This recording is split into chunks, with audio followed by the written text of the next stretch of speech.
चं छं झं झं ञं टं ठं डं ढं णं टं थं दं धं नं पं फं बं भं मं यं रं लं वं शं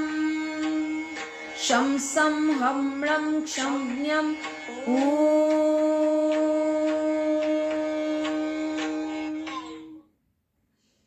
आपण जेव्हा हा अक्षरमालेचा जप करतोय तर तेव्हा अक्षरांचा उच्चार करताना, स्वरांचा, व्यंजनांचा उच्चार करताना आपण मनाने त्या त्या अवयवांकडे बघायचं आहे.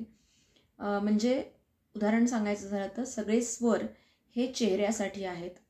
त्यानंतर क वर्ग हा उजव्या हातासाठी, च वर्ग हा डाव्या हातासाठी, त्याच्यानंतरचे जे क्रमाक्रमाने आहेत ट वर्ग, त वर्ग, प वर्ग, तर हे सगळे जे आहेत ते त्या त्या अवयवांशी जोडलेले आहेत. तर त्या त्या अवयवांकडे मनाने बघत त्यामधली स्पंदनं अनुभवायची आहेत. आणि असं करता करताच आपला मनाचा समतोल राखायला, आपलं मन आपल्या ताब्यात यायला, आपल्या मनाने आपल्यासारखं वागायला सुरुवात होणार आहे. आणि त्याचा परिणाम निश्चितपणे शरीरावरतीही होणार आहे. पुन्हा एकदा सांगते, ही जादूची कांडी नाही, ही तपश्चर्या आहे, ही तपस्या आहे.